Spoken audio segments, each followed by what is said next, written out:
Hello बच्चों, इसमें nuclear physics का एक और इम्पॉर्टेंट टॉपिक है Geiger Muller counter. Geiger Muller counter या सिंपली इसको बोलते हैं जीएम काउंटर।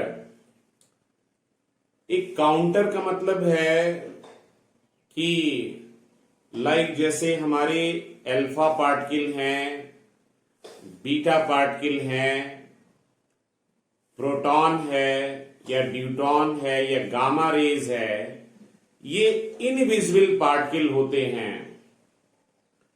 इनको डिटेक्ट करना, इनकी प्रेजेंस को डिटेक्ट करना या इनको काउंट करना, हम डायरेक्टली आंखों से इनको नहीं देख सकते हैं बिकॉज ये इनविजिबल पार्टिकल हैं। लेकिन इनको डिटेक्ट करना या इनकी एनर्जी को मेजर करना या एक सेकेंड में किसी रेडियो एक्टिव सब्सटेंस से कितने पार्टिकल निकल रहे हैं उसको काउंट करने के लिए हम सेकेंडरी इफेक्ट पर डिपेंड होते हैं। सेकेंडरी इफेक्ट का मतलब है कि जैसे जो इनकी प्रॉपर्टी में आता है, ये अल्फा या बीटा या गामा पार्टिकल किसी गैस के थ्रू अगर पास कराए जाएं तो गैस को आयोनाइज कर देते हैं, या किसी फोटोग्राफिक प्लेट या फ्लोरोसेंट मटेरियल पर इंसिडेंट कराए जाएं तो वहां पर विजिबल विजन में फोटॉन इमिट करते हैं या लाइट इमिट करते हैं, जिसकी प्रेजेंस को हम डिटेक्ट कर सकते हैं। तो इसका थोड़ा सा अगर इंट्रोडक्शन दिया जाए, introduction, the radiant particle, the radiant particle like alpha, beta and gamma are invisible। ये इनविजिबल हैं, hence they cannot be detected, they cannot be detected, they cannot be detected directly। इसलिए इनको हम डायरेक्टली डिटेक्ट नहीं कर सकते हैं। These particle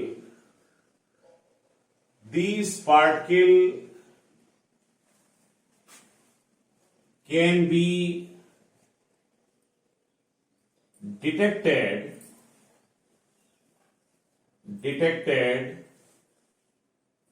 these particles can be detected or counted by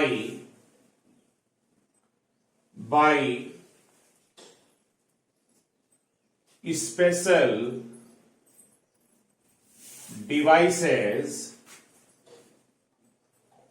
devices known as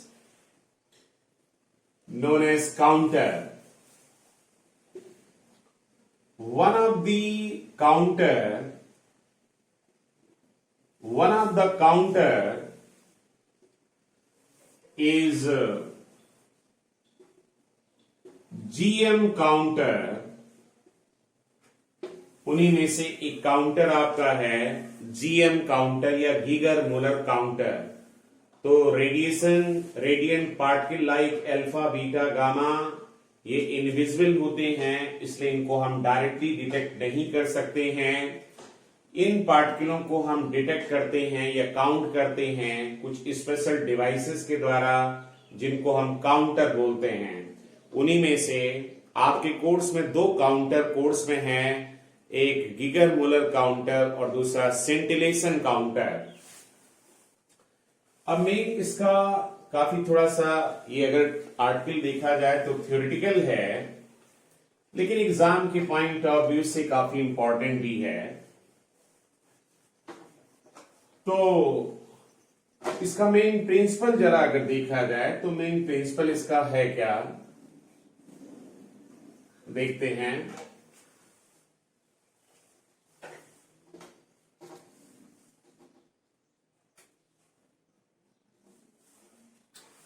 इसका main principal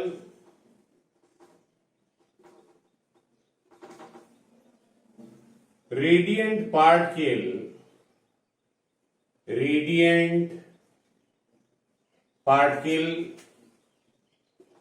like alpha, beta, gamma when passes through a given gas,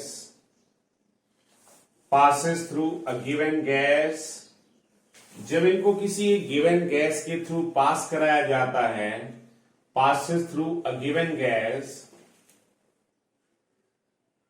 these particles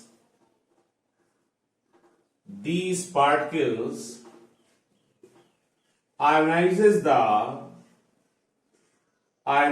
the some atom of given gas, आपकी दी हुई gas के कुछ atom को ionise कर देते हैं, producing positive ions and electrons. जब आपकी गैस के एटम आयनाइज होते हैं, यानी जब ये पार्टिकल गैस के एटम्स या मॉलिक्यूल से टकराते हैं, तो अपनी एनर्जी को ट्रांसफर करके उसमें से कुछ इलेक्ट्रॉन को निकाल देते हैं, रिमूव कर देते हैं। जब इलेक्ट्रॉन निकलता है तो जिस गैस के एटम से इलेक्ट्रॉन निकलेगा उसमें एक इलेक्ट्रॉन की कमी हुई है, तो उस पर एक पॉजिटिव चार्ज डेवलप होगा या एक पॉजिटिव आयन डेवलप हो जाएगा। फिर क्या होता है, इन पॉजिटिव आयंस और इलेक्ट्रॉन्स को एक कैथोड और एनोड के अरेंजमेंट के जरिए एक डिटेक्टेबल इलेक्ट्रिकल पल्स बना ली जाती है। यानी पॉजिटिव आयंस कैथोड की तरफ मूव करते हैं, नेगेटिव चार्ज इलेक्ट्रॉन एनोड की तरफ मूव करते हैं, जिससे करंट डेवलप होती है और उस करंट को हम इलेक्ट्रिकल पल्स बोलते हैं, जिसको इलेक्ट्रॉनिक डिवाइस की मदद से उस इलेक्ट्रिकल पल्स को यानी सीआरओ वगैरह की हेल्प से डिटेक्ट कर लेते हैं।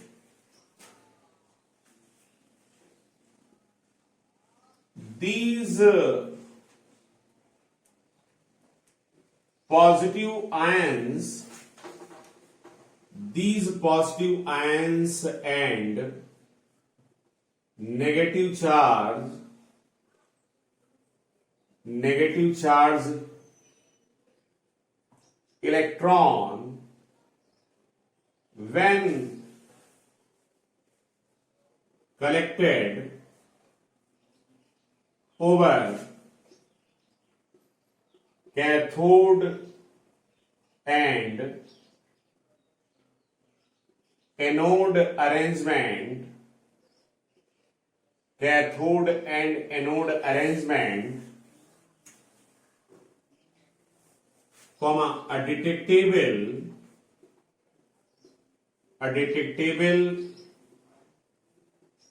electrical pulse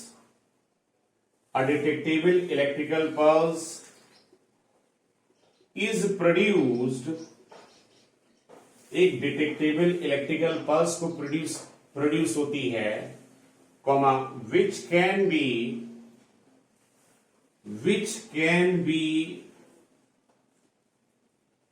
recorded electronically,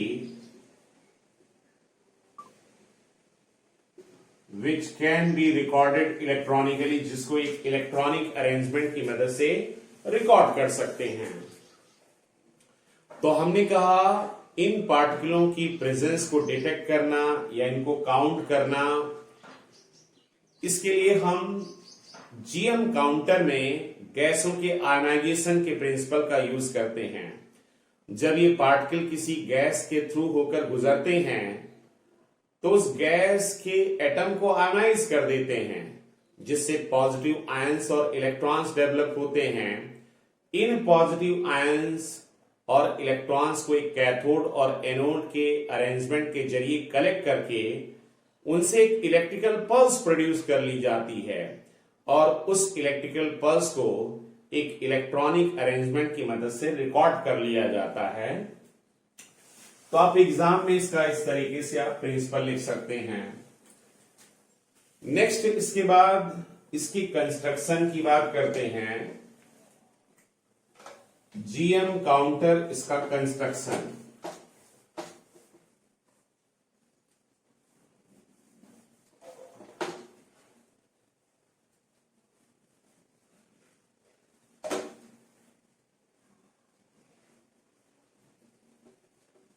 देखिए,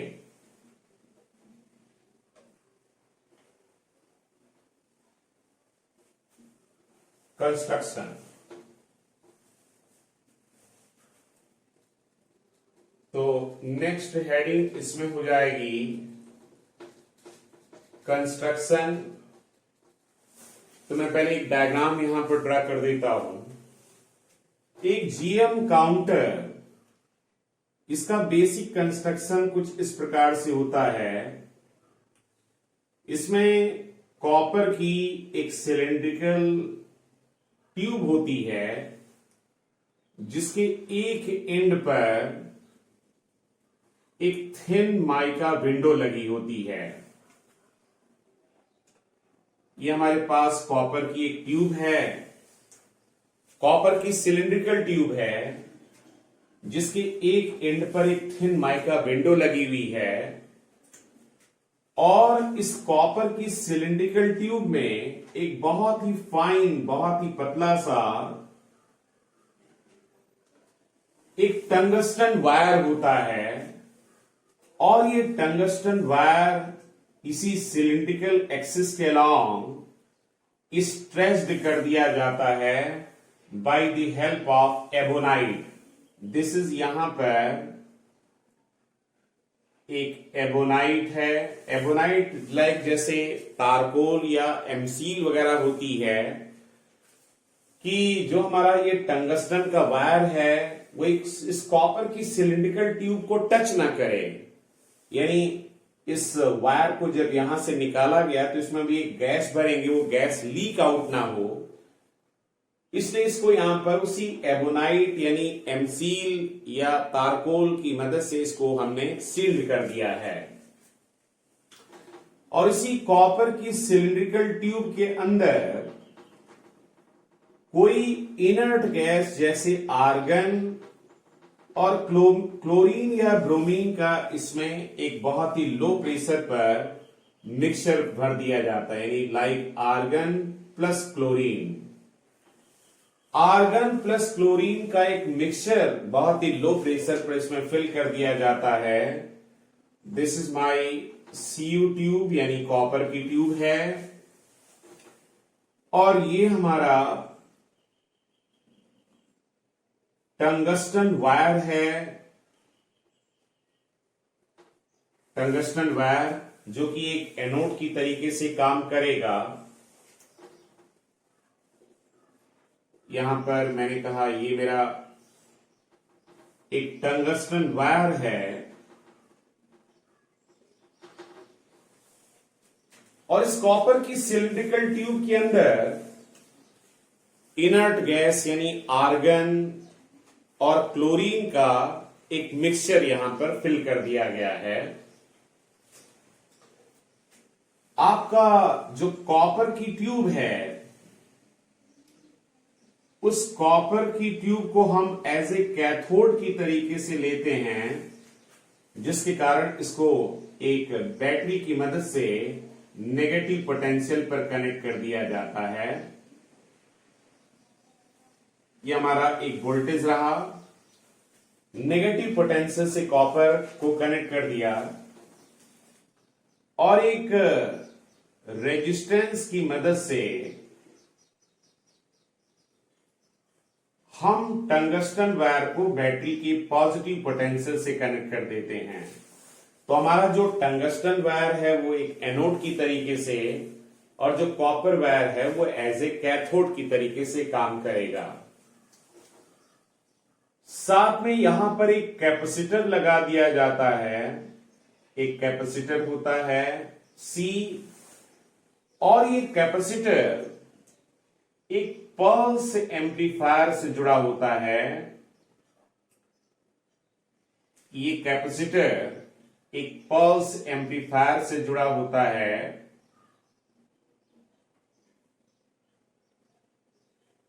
this is pulse, this is pulse amplifier, and then ये पूरी डिवाइस एक सीआरओ वगैरह या एक काउंटर से या स्केलर से कनेक्ट होती है। इसको फर्दर हम एक स्केलर में ले जाते हैं, स्केलर या काउंटर में ले जाते हैं। स्केलर और काउंटर, जहां पर उस पल्स को काउंट किया जाता है।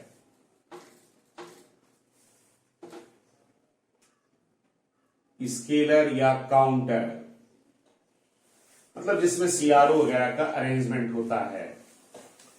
और जैसा कि यहां पर मैंने बताया, यहां पर एक बहुत ही पतली माइका विंडो लगी हुई है,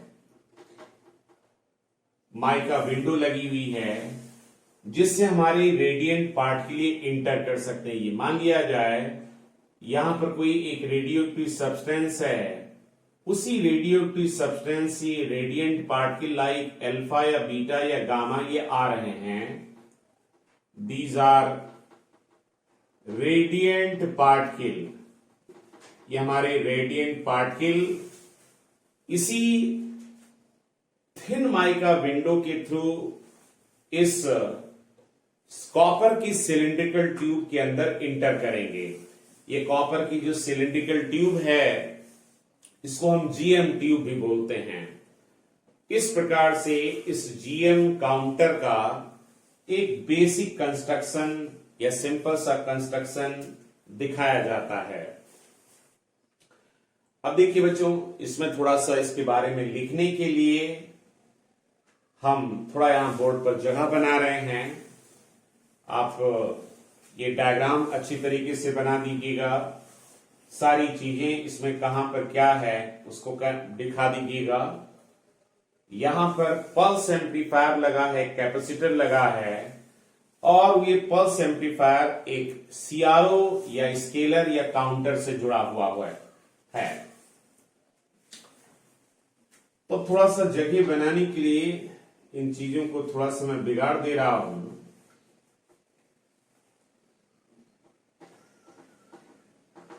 चूंकि बोर्ड थोड़ा सा छोटा है इसलिए इसी में मैं थोड़ा सा लिख रहा हूं construction. A GM counter, A GM counter consist of a copper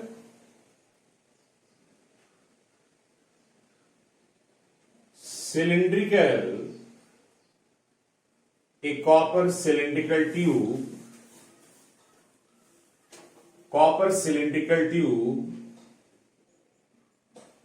containing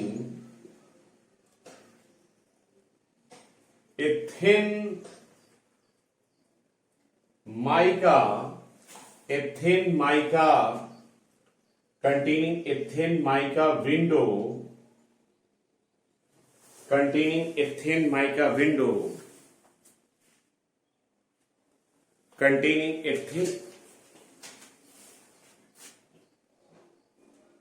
containing a thin mica window through which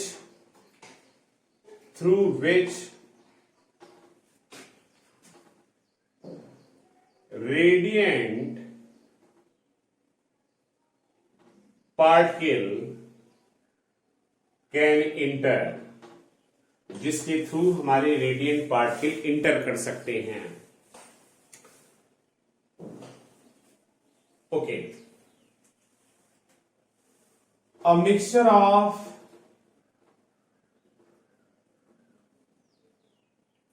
sorry, a fine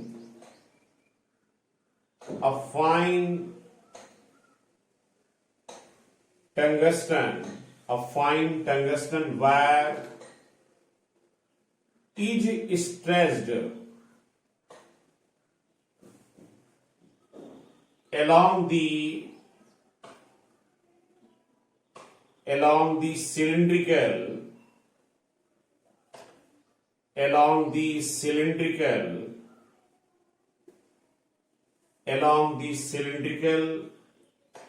axis of CU tube, copper tube. Full stop. Here CU tube works as a cathode, while fine tungsten wire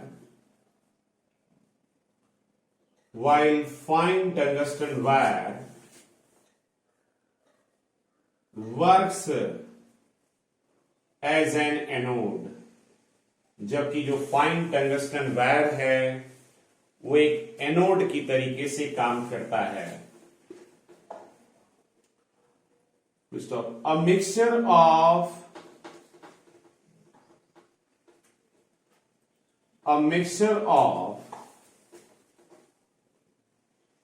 argon plus Cl2 is filled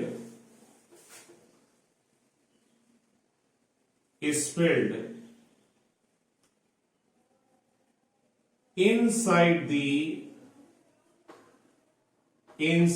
tube at very low pressure,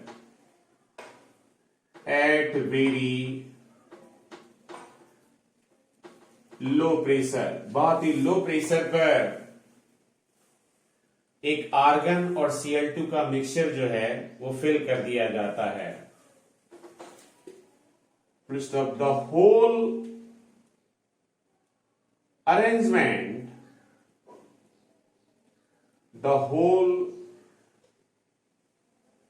whole arrangement चलिए ऊपर लिख देता हूं। The whole arrangement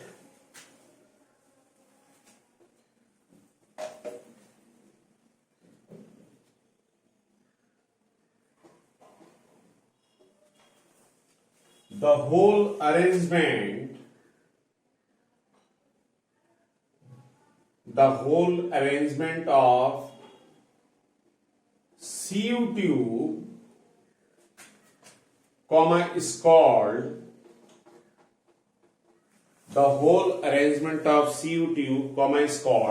GM tube.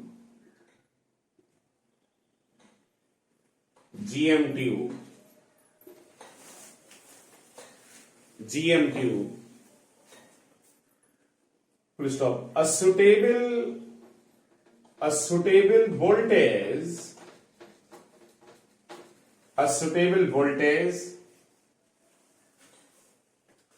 लगभग 500 volt से लेकर के 600 volt के रेंज में a suitable voltage is applied between cathode and anode. एक कैथोड और एनोड के बीच में एक सुटेबल वोल्टेज हम अप्लाई करते हैं। Between cathode and anode by using a resistance by using A resistance R. एक रेजिस्टेंस आर की मदद से हम इसमें एक सुटेबल पोटेंशियल डिफरेंस अप्लाई करते हैं जिसकी वैल्यू लगभग 500 से 600 वोल्ट के आसपास में होती है। अब क्या होता है,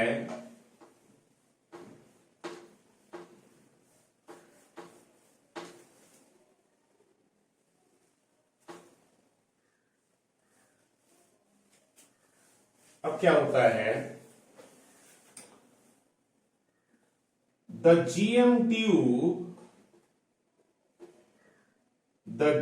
tube is connected, the GM tube is connected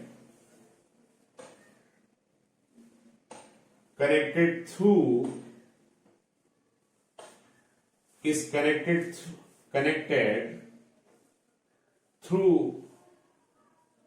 a pulse amplifier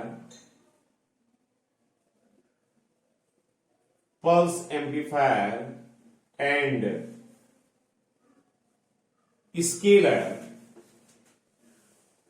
by using a capacitor,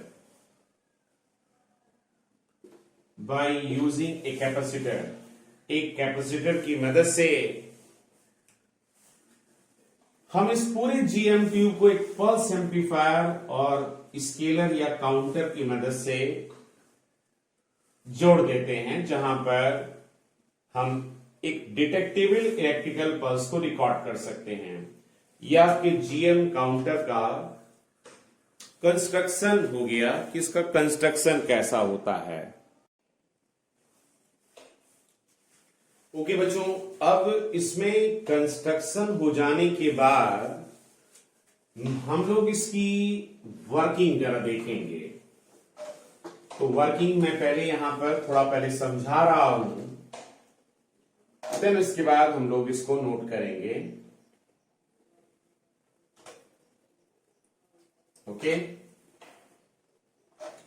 थोड़ा सा ये आर्टिकल थ्योरेटिकल है लेकिन इंपॉर्टेंट है। तो अगली हेडिंग इसकी वर्किंग,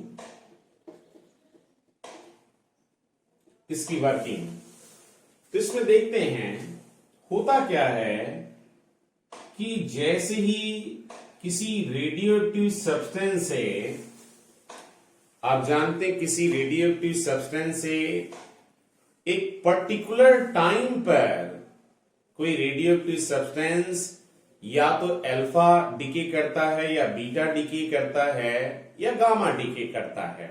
जैसे बच्चों यूरेनियम है, तो यूरेनियम सिर्फ अल्फा डिके ही करता है। हमने alpha decay, beta decay, gamma decay में डिस्कस किया था।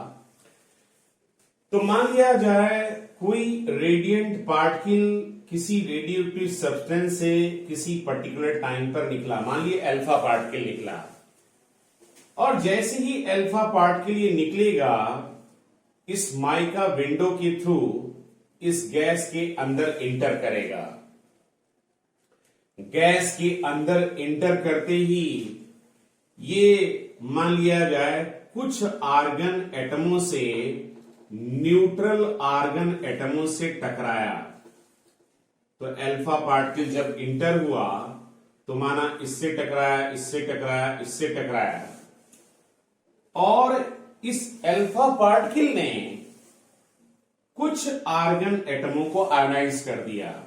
और जैसे ही आर्गन एटम आयोनाइज होंगे तो आयोनाइज होते ही पॉजिटिव आर्गन आयंस और इलेक्ट्रॉन्स ये डेवलप हो जाएंगे। अल्फा पार्टिकल की एंट्री माना होते ही कुछ आर्गन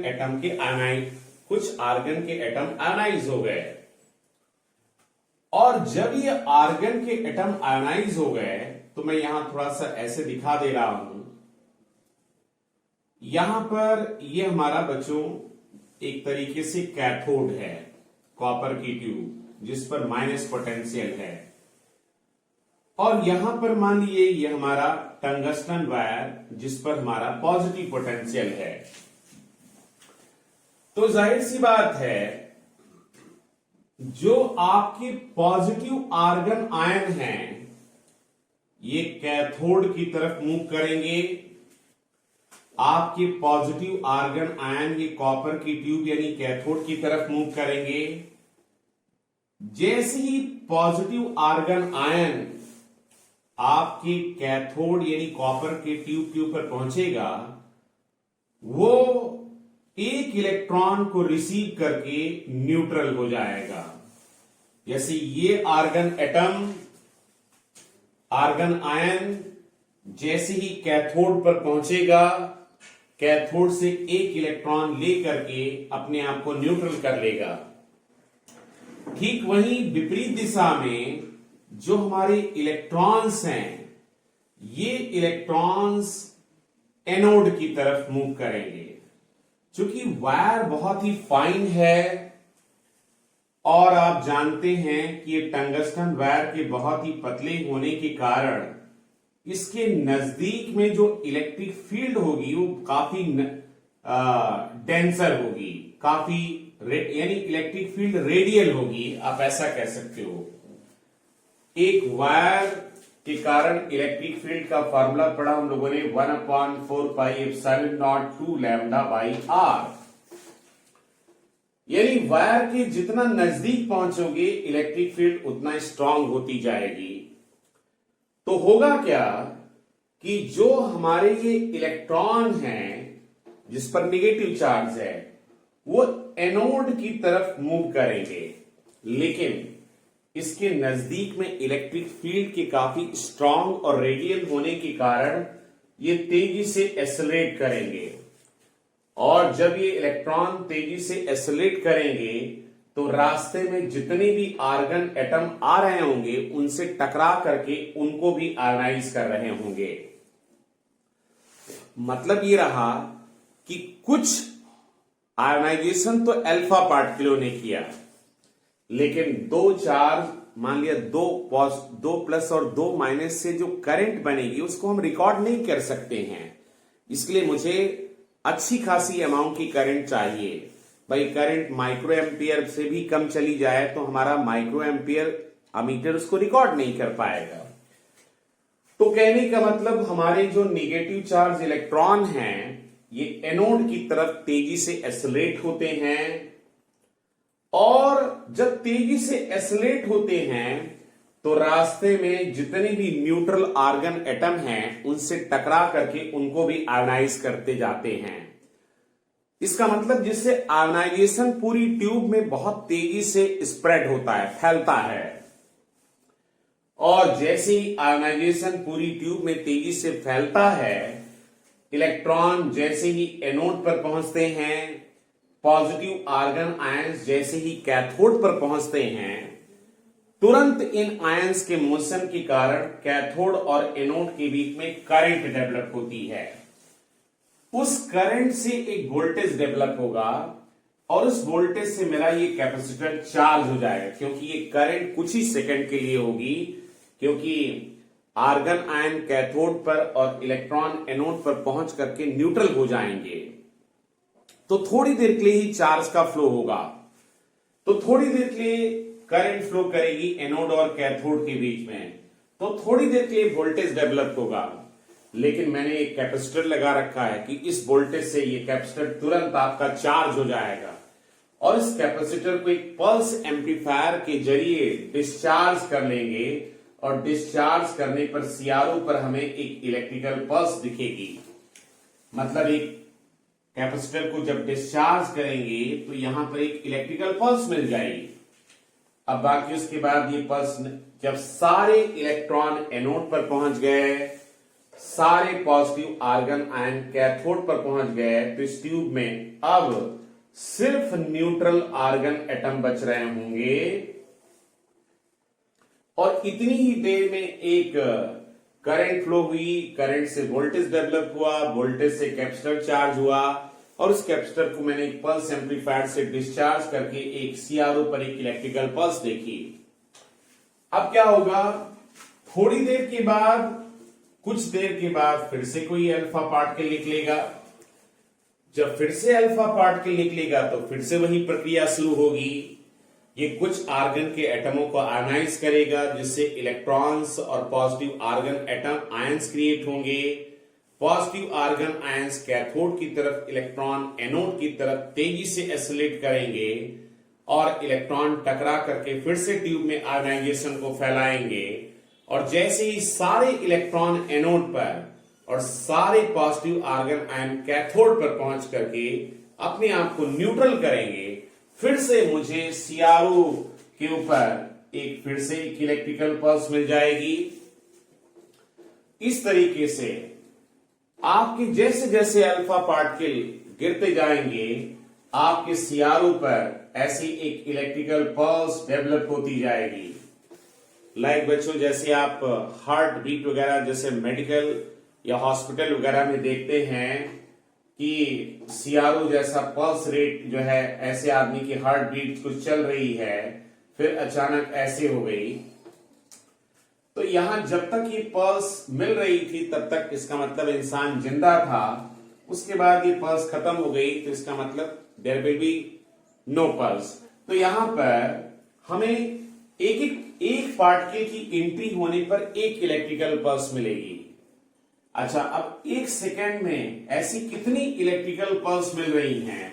मान लिया एक सेकेंड में 1, 2, 3, 4 इलेक्ट्रिकल पल्स मिल रही हैं, तो इसका मतलब इस रेडियोएक्टिव सब्सटेंस से एक सेकेंड में 4 पार्टिकल निकल रहे हैं। और एक सेकेंड में जितने पार्टिकल निकलते हैं वही रेडियोएक्टिव सब्सटेंस की एक्टिविटी होती है, नंबर ऑफ डिसइंटीग्रेशन पर सेकेंड। और एक्टिविटी के मालूम होने पर हमने इस पर क्वेश्चन कराए थे कि एक्टिविटी के मालूम होने पर इसकी हाफ लाइफ निकाल सकते हैं, एवरेज लाइफ निकाल सकते हैं और बहुत सारी वैल्यूज ये कैलकुलेट की जा सकती हैं। ओके, तो ये हमारी जो वर्किंग है, अब इसी वर्किंग को बच्चों मैं लिखने जा रहा हूं। ये बोर्ड पर मैं इस डायग्राम को बिगाड़ दे रहा हूं।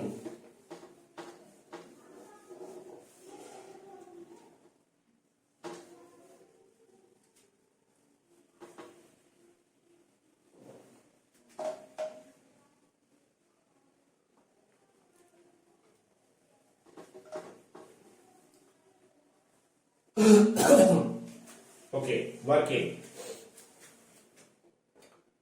When a radiant particle like alpha, beta or gamma enters into the GM tube via mica window, mica window के थ्रू जैसे ही इंटर होता है, it ionizes few neutral argon atom producing argon ion and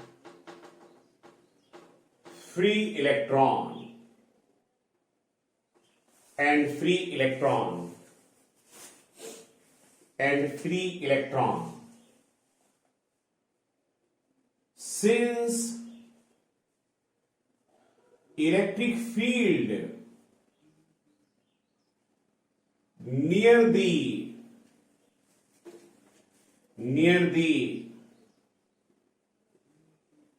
tungsten wire is radial and very strong,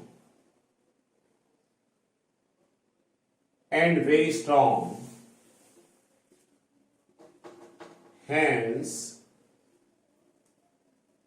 electron accelerated, hence electron accelerated towards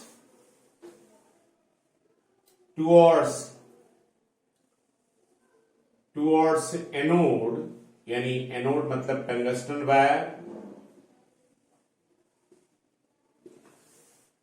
accelerated towards anode, colliding with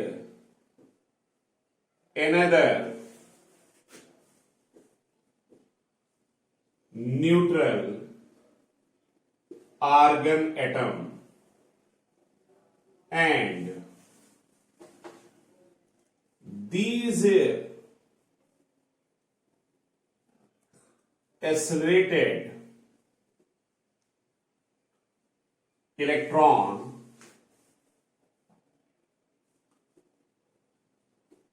ionizes the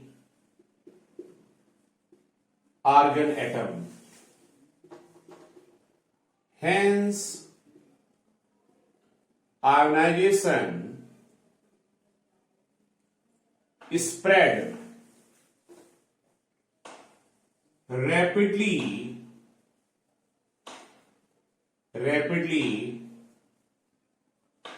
throughout the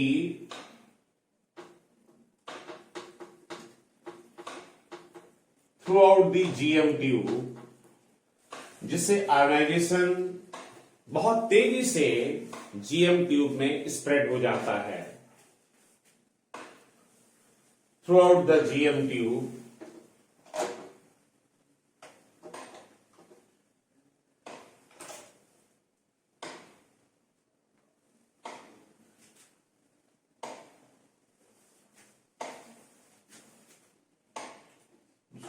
when argon ions reaches over the cathode and at the same time electron reaches over the anode, an electrical pulse is produced. An electrical pulse is produced between cathode and anode, जिससे एक electrical pulse produce होती है cathode और anode के बीच में। Hence A voltage is dropped across resistance R, which charges the capacitor C,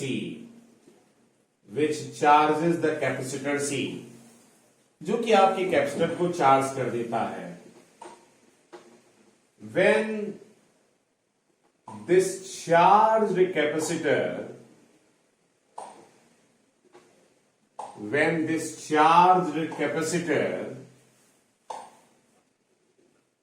is discharged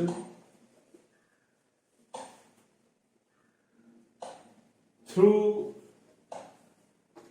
a pulse amplifier,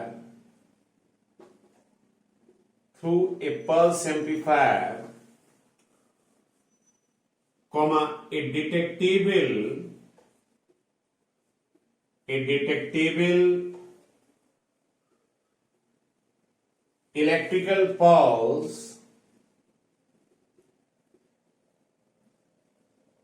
is produced। एक detectable electrical pulse produce होती है comma which can be recorded by counter or scalar, which can be recorded by counter और scalar, जिसको हम counter या scalar का मतलब एक तरीके से सीआरओ का अरेंजमेंट होता है, उसकी मदद से इसको काउंट या रिकॉर्ड कर लेते हैं। By counting the number of electrical pulse, आगे एक लाइन और लिख लेंगे, hence by counting the number of electrical pulse, by counting the number of electrical pulse on the scalar,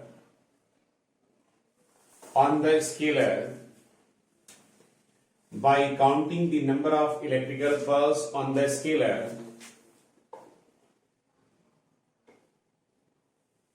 hence by counting the number of electrical pulse on the scalar in a given time,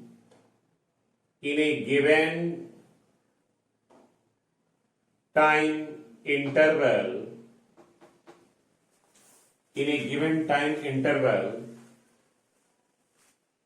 comma the number of particle, the number of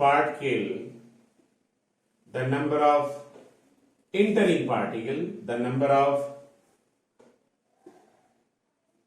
entering particle can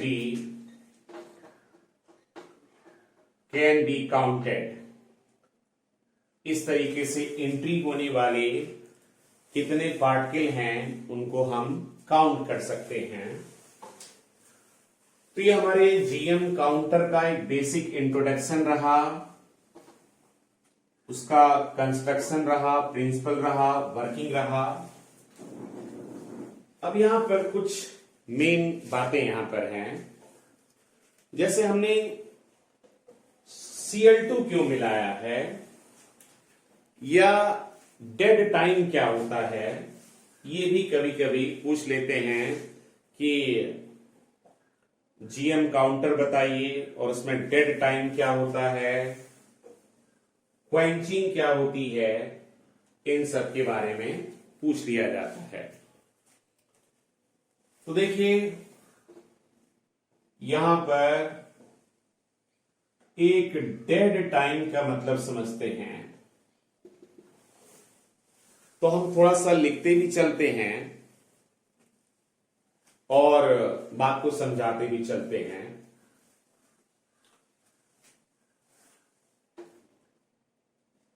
As we know that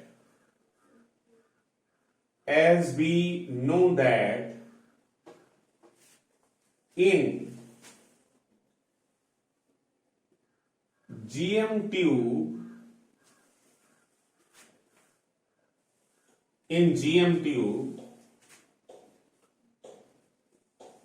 during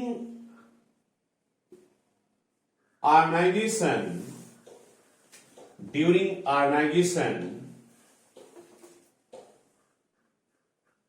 electron being light,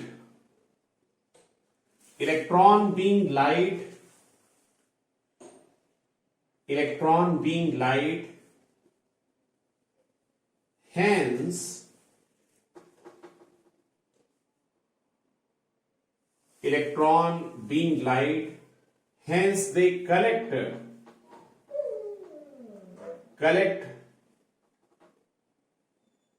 at the anode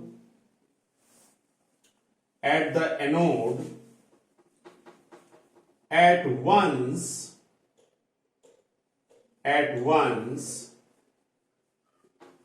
leaving behind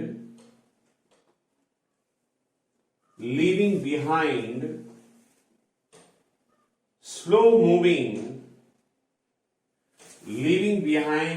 moving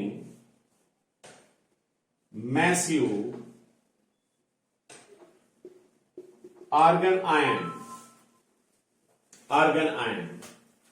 इसका मतलब समझिएगा जरा।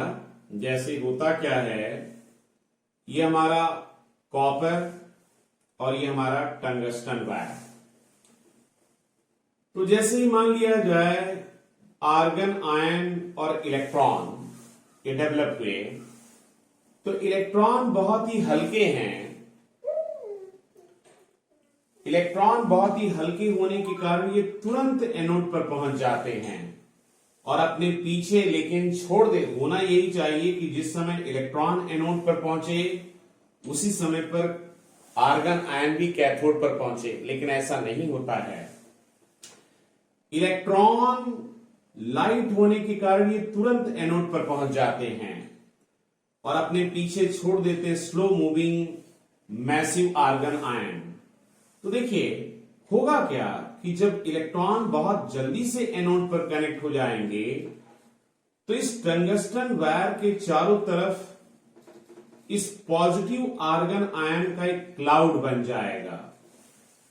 और बच्चों, जब positive argon ion का एक cloud, क्योंकि ये धीरे धीरे मूव कर रहे हैं कैथोड की तरफ, और जब पॉजिटिव आर्गन आयन का एक क्लाउड बन जाएगा तो ये टंगस्टन, जैसे हम 2 प्लस चार्ज ले गए तो इसके बीच में इलेक्ट्रिक फील्ड का इफेक्ट 0 चला जाएगा।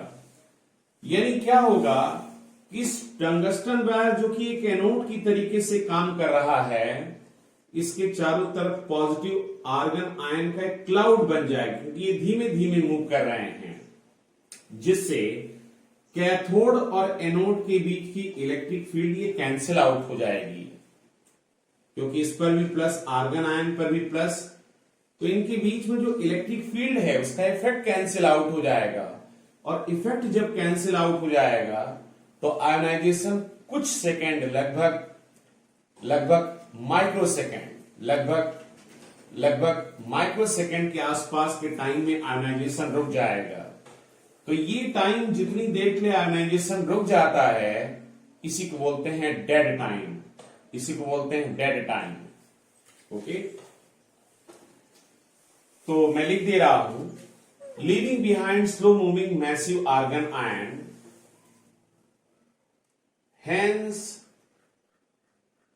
hence a cloud of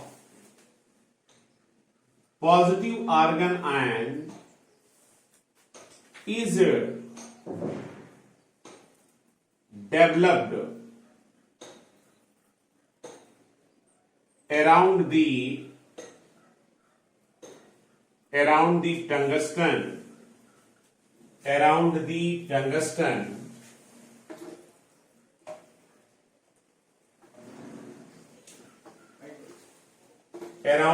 tungsten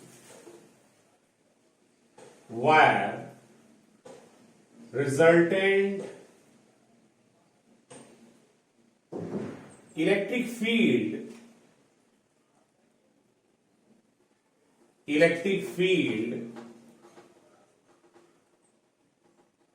near the tungsten wire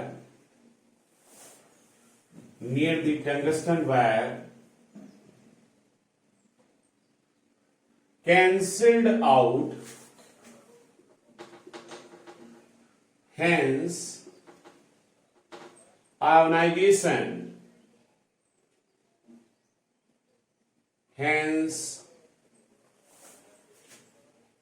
ionization in GM tube remain suspended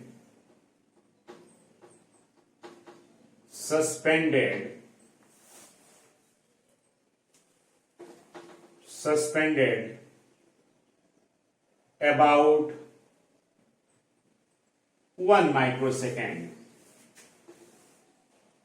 about 1 microsecond. The time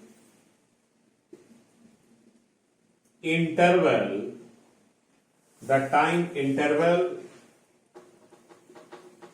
during which ionization stops, comma, is called dead time. इसी को हम नाम देते हैं dead time. Okay. Now एक last point कभी कभी इसमें और पूछ लिया जाता है कि एक what is self quenching. What is self-quenching?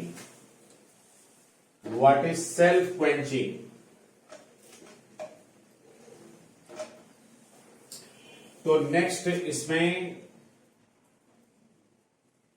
Self quenching. अच्छा बच्चों, तो देखिए इस सेल्फ क्वेंचिंग इसका मतलब क्या है. तो आपकी इस जीएम ट्यूब की विशेषता ये होनी चाहिए कि अगर एक पार्टिकल इंटर होता है तो एक पार्टिकल की एंट्री होने पर हमें एक ही इलेक्ट्रिकल पल्स मिलनी चाहिए. कोई अनवांटेड इलेक्ट्रिकल पल्स नहीं मिलनी चाहिए. लेकिन अगर आप क्लोरीन या ब्रोमीन का मिक्सचर नहीं मिलाओगे तो ऐसा हो सकता है कि आपको कुछ अनवांटेड इलेक्ट्रिकल पल्स भी मिल जाएं. देखिए, जैसे माना हमने इसमें माना अल्फा पार्टिकल एंट्री किया, तो अल्फा पार्टिकल की एंट्री होने पर ये मान लिया जाए 2 आर्गन आयन और 2 इलेक्ट्रॉन प्रोड्यूस हुए. दोनों इलेक्ट्रॉन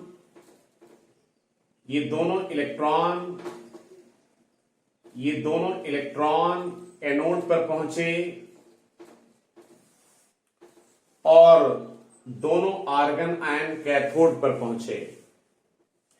जैसे ही इलेक्ट्रॉन एनोड पर, आर्गन आयन कैथोड पर पहुंचे, आर्गन आयन को एक इलेक्ट्रॉन मिला जिससे उसका खोया हुआ इलेक्ट्रॉन मिल गया, तो ये न्यूट्रल हो गया. इलेक्ट्रॉन एनोड पर पहुंच गया जिससे मुझे एक इलेक्ट्रिकल पल्स मिल गई और हमने एक पार्टिकल को रिकॉर्ड किया. अब पूरी ट्यूब में सिर्फ न्यूट्रल आर्गन एटम हैं, अगले पार्टिकल का वेट कर रहे हैं. लेकिन अगर इत्तफाकन मान लिया जाए ये आर्गन एटम, ये जो आर्गन आयन था, इसने जैसे ही कैथोड पर पहुंचा, अपना खोया हुआ इलेक्ट्रॉन कैथोड से रिसीव किया और रिसीव करने के बाद ये न्यूट्रल तो हो गया, लेकिन हो सकता है कि न्यूट्रल होने के बाद भी ये एक्साइटेड स्टेट में रह जाए. और जब ये एक्साइटेड स्टेट से नॉर्मल स्टेट में आएगा तो ये एक फोटोन को रिलीज कर सकता है. जैसे बच्चों, मान लिया आप हैं, आपका कोई दोस्त है, दोस्त न कहें, कुछ साथी है, वो आपका 10 या 15 रुपया उसने चुरा लिया और चुरा करके वो भागा.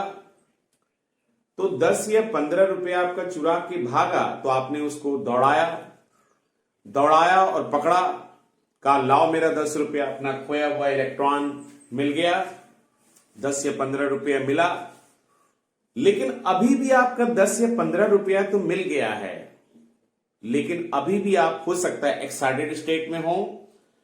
अब 10 या 15 रुपया उस साथी से लिया या चोर से लिया, लेकिन अभी भी उसको कुछ देना बाकी है. तो आप क्या करोगे? नॉर्मल स्टेट में आने के लिए 2 तार लपड़ लगाओगे. सेम काम यहां पर यही हो रहा है.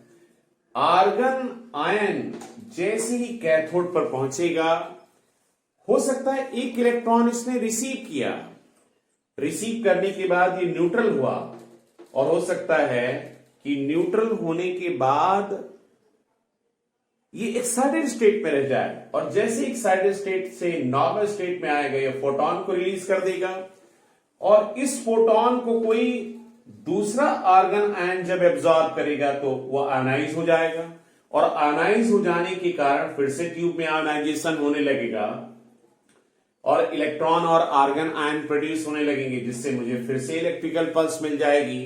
तो ये बिना पार्टिकल की एंट्री होने पर इलेक्ट्रिकल पल्स मिल गई। इस समस्या से बचने के लिए इसमें क्लोरीन या ब्रोमीन का मिक्सचर मिला दिया जाता है। क्लोरीन या ब्रोमीन का ये जो मिक्सचर होता है ये फोटोन को पी लेता है। आपने बच्चों फर्स्ट सेमेस्टर वगैरह में केमिस्ट्री में एक ऐसी रिएक्शन पढ़ी होगी, अब मुझे ज्यादा केमिस्ट्री का नॉलेज तो नहीं है, कि ये क्लोरीन या ब्रोमीन ये फोटोन के प्रेजेंस में फ्री रेडिकल्स यानी डिसोसिएट हो जाते हैं, ना कि आयन में। ये क्लोरीन या ब्रोमीन जो एलिमेंट्स होते हैं वो फोटोन को पी लेते हैं, एब्जॉर्ब कर लेते हैं, और एब्जॉर्ब करके ये आयन नहीं बल्कि फ्री रेडिकल में डिसोसिएट हो जाते हैं। तो यहां पर जो हमारा क्लोरीन या ब्रोमीन है, क्लोरीन जो है पॉलीएटॉमिक गैस, ये एक क्वेंचिंग एजेंट की तरह, क्वेंच मतलब प्यास बुझाना, यानी एक सेल्फ क्वेंचिंग की तरीके से काम करती है, सेल्फ क्वेंचिंग की तरीके से काम करती है। ओके, चलिए इस बात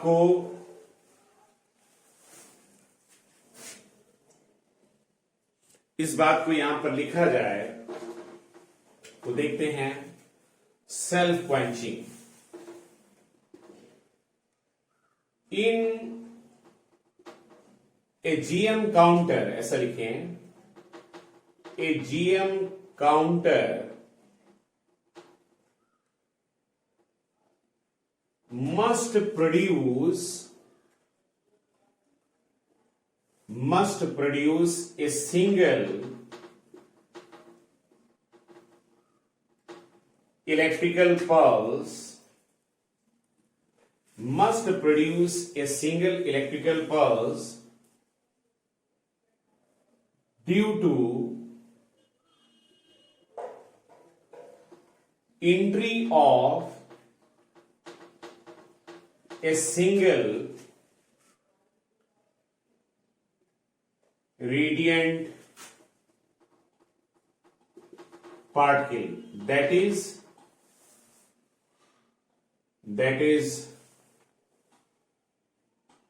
it should not give any unwanted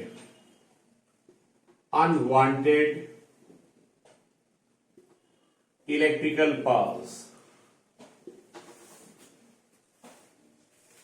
Unwanted electrical pulse. In absence of polyatomic gas,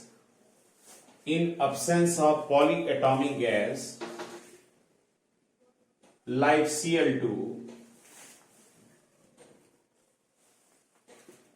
when argon ion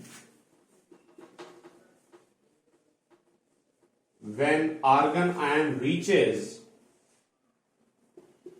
over the cathode,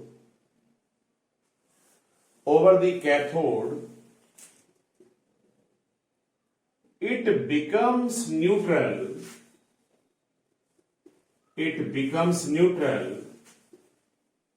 but still remain in excited state. When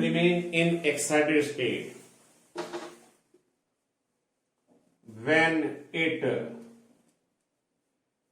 returns to their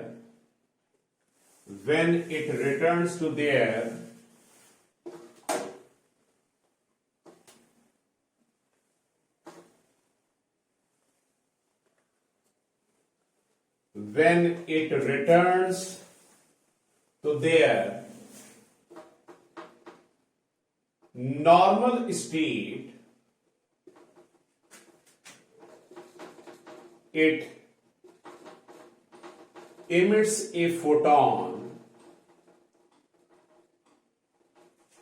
of energy h nu. When emitted photon is absorbed by another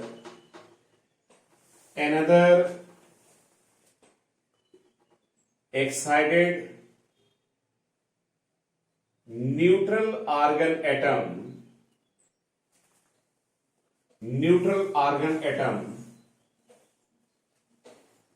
comma, further ionization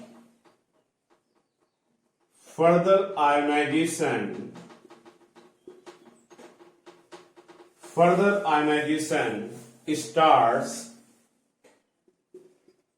without entry of radiant particle. Please stop. To remove this difficulty,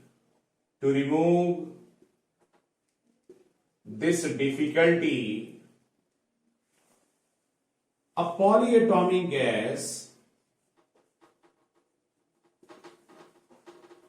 such as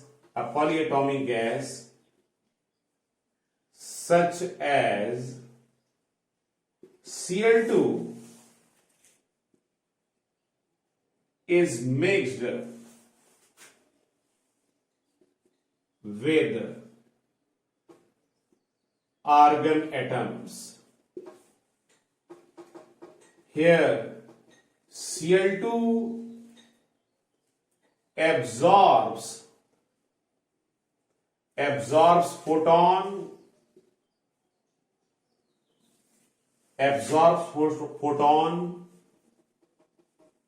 and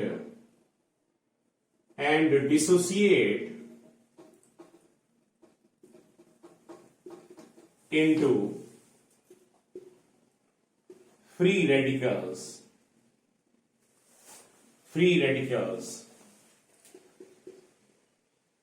Here, hence Cl2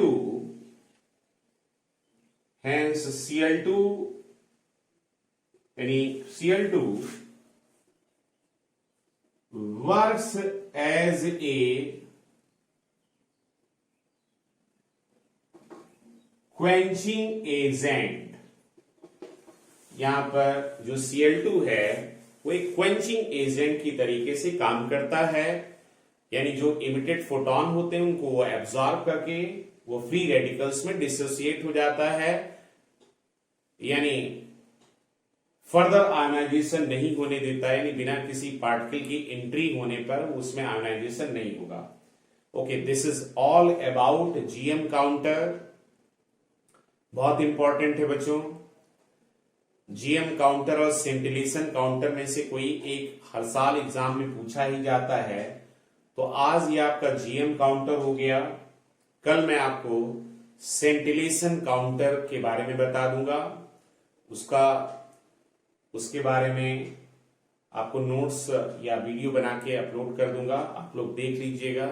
please जो भी कुछ आपको लिखाया है वो इसको video को pause करके नोट कर लीजिएगा और ऐसे आप एग्जाम में लिख के आइएगा. ओके, चलिए फिलहाल आज के लिए इतना ही. थैंक यू बच्चों.